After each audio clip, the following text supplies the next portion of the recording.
Vejamos mais uma frase que o David Bohm proferiu. Olha aqui. A ciência foi primordialmente encarada como se desenvolvendo num mundo totalmente objetivo. Primordialmente. Mas hoje se vê que o ser humano, suas ideias, têm um papel-chave. Lembrem-se de que a gente falou aqui bastante a respeito do papel da subjetividade, né? Não só esses estudos da grande síntese, se vocês pegarem meus vídeos, todos os vídeos que eu publiquei aqui no YouTube, 196, né? Eu numerei eles.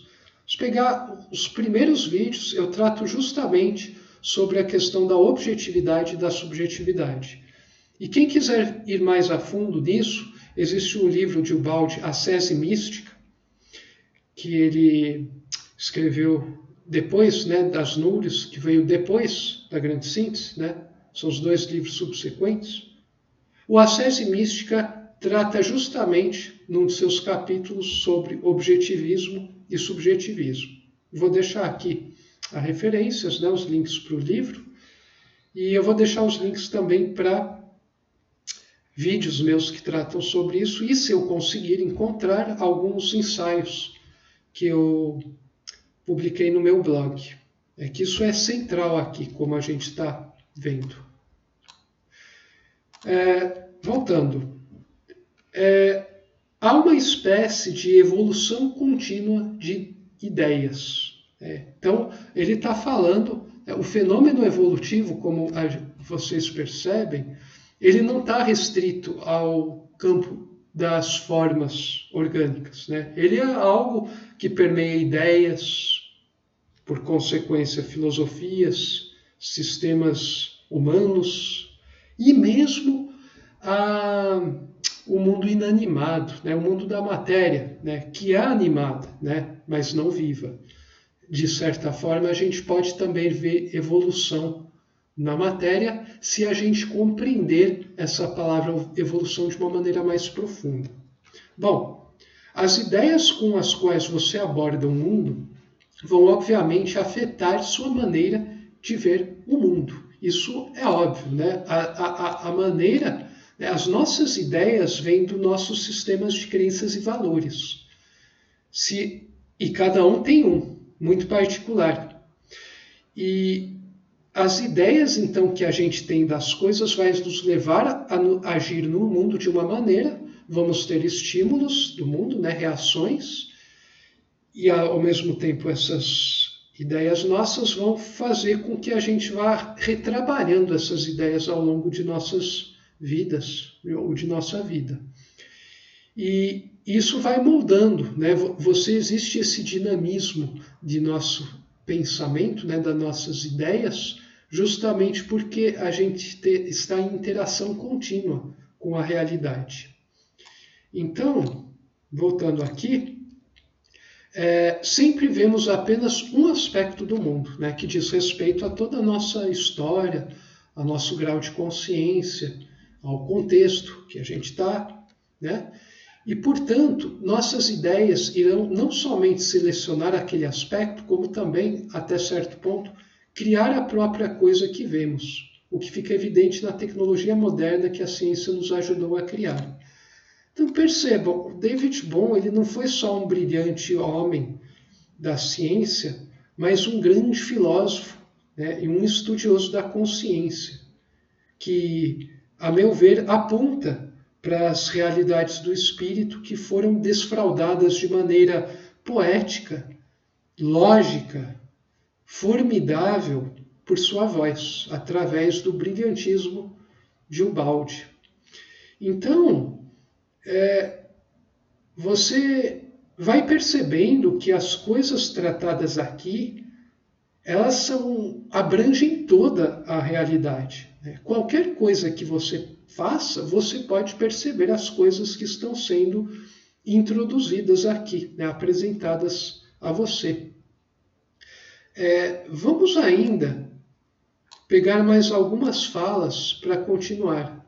Olha só, do David Bohm.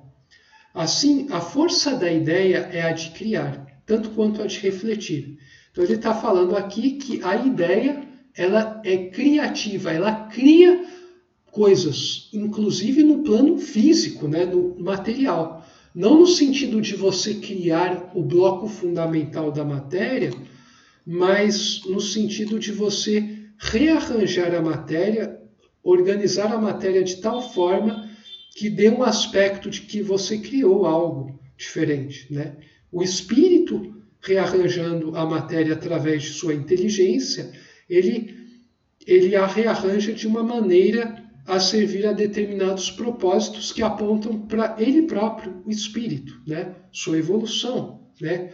Evolução no sentido de um ser integrado, né? Totalmente, né? Corpo físico, mente e espírito, né? Então é uma coisa, existe uma relação profunda bidirecional entre matéria e espírito, que é a segunda lei de Oliva. E uma integração também total, que para a evolução ocorrer, você tem que estar encarnado, o que aponta para a primeira lei de Oliva, né? E o próprio conceito de evolução, na verdade, esconde a questão da progressão do seu ser, do espírito, né? O espírito vai despertando, a consciência vai expandindo. Isso dá a ideia de progressão, que quando a gente combina com alfa, beta e gama, é a evolução. Essa é a terceira lei de Oliva, evolução. Então, depois eu vou deixar também existe um vídeo, né, no qual eu trato dessas três leis, eu explico um pouco melhor sobre elas. É um daqueles vídeos que eu publiquei de assuntos mistos. Também vou deixar aqui na referência, se eu esquecer, podem me dar um toque. Bom, voltando aqui ao David Bohm. Descobriu-se, por exemplo, que a matemática não era constituída de verdades absolutas, mas que as pessoas poderiam considerar novos axiomas, ou seja, novas premissas das quais você não precisa fazer prova. Elaborar as consequências e assim ter uma maneira inteiramente diferente de encará-la. Há, pois, uma evolução contínua. Palavras que são ditas aqui por sua voz, de maneira implícita e até mesmo explícita em alguns pontos, e que um cientista brilhante, filósofo, explorador da consciência, que aponta para o espírito, ele proferiu no século passado, sem conhecer a obra de Ubaldi. Interessante, né? Você não conhece o que o outro disse, mas você está falando, no fundo, a mesma coisa, né? Seria muito interessante ter visto um encontro entre David Bohm e Pietro Ubaldi, eles realizarem uma conversa espiritual, assim, sobre ciência, evolução e tudo, né? Seria bem interessante. Houve uma conversa, né, interessante entre Bohm e Krishnamurti, né? Mas eu imagino, né, se o Ubaldi pudesse ter tido uns diálogos com grandes mentes da ciência. O quão interessante teria sido isso. Bom, novamente, David Bohm, né? Então, tudo o que ele fala aqui vai, de certa maneira, confirmando ou, pelo menos, vai caminhando para essas grandes afirmações, né, cortantes que sua voz faz aqui na grande síntese. Vamos pegar só mais uma frase dele antes da gente daí passar para outras coisas. Olha só. Ao invés de pensarmos que os objetos estão se movendo através do espaço com uma identidade permanente, como no ponto de vista mecanicista, dizemos que tudo está basicamente se desdobrando, né? Você tem um desenvolvimento. Envolver é se dobrar, né? Então, se desenvolver é se desdobrar. Desdobramento. Você está desdobrando o que ficou dobrado. Então, esse é o significado da palavra. Olha só. Como o holograma é estático, ele é apenas uma analogia muito limitada. O movimento real das ondas partículas, como os elétrons, é um constante dobrar-desdobrar. Então isso tem muito a ver com o aspecto gama-alfa, né? Gama-beta, que a energia está relacionada a ondas e as partículas pontuais está relacionado ao aspecto gama, matéria.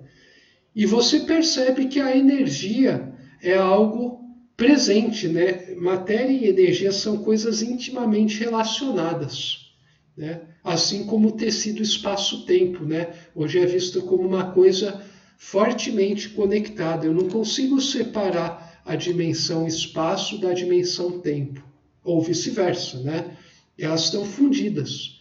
E a consciência, né? Quando a gente tem seres vivos, né? E mesmo sem seres vivos, né? Que a gente também considera a lei universal, a gente tem também um tecido que futuramente vai ser visto como espaço-tempo consciência, seja com C minúsculo, né, em parceria com o C maiúsculo, ou só do C maiúsculo governando gama e beta, quando a gente tem a matéria inerte. Então, nem a matéria inerte está abandonado pelo fator consciência, só que a matéria viva e a matéria inerte tem a diferença de que o espírito está presente numa e evoluindo, né, dentro de um invólucro, e na outra você não tem o alfa presente, mas você tem a lei, que é a consciência com C maiúsculo, né, a consciência universal, leia-se a lei de Deus, atuando através de leis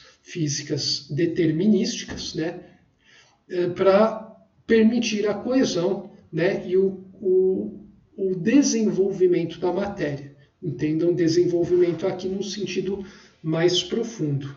Bom, nos próximos estudos a gente vai falar sobre outras questões agora, né?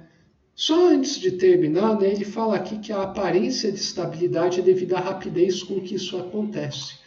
Isso tem muito a ver também com a nossa percepção do tempo, né? Variando a escala, a gente vai ter percepções diferentes do que é rápido ou não. Mas é interessante que quando uma coisa se torna muito rápida, né, em termos de frequência, isso tem um aspecto de solidez, né? O tempo vira espaço, é algo espacial. E da mesma maneira, uma coisa espacial, se você mudar essa percepção, né, você vai ter uma ideia de algo que é tempo, né, uma onda, né?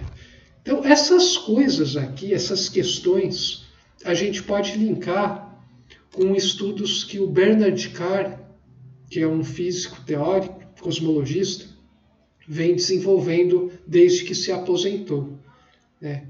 Especial aquela questão dos Species Present, que é o menor intervalo de tempo ou maior intervalo de tempo, no qual a gente tem a percepção de que as coisas estão acontecendo.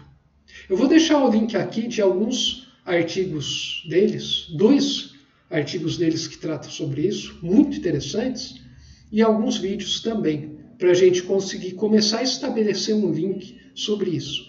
Eu peço, né, a qualquer pessoa que tenha interesse em fazer um futuro estudo a respeito dessas questões, né, seja leigo ou acadêmico vai ser mais difícil, né, entrar em contato comigo, né, se tiver um certo conhecimento, tiver antenado, né, porque é uma questão realmente interessante.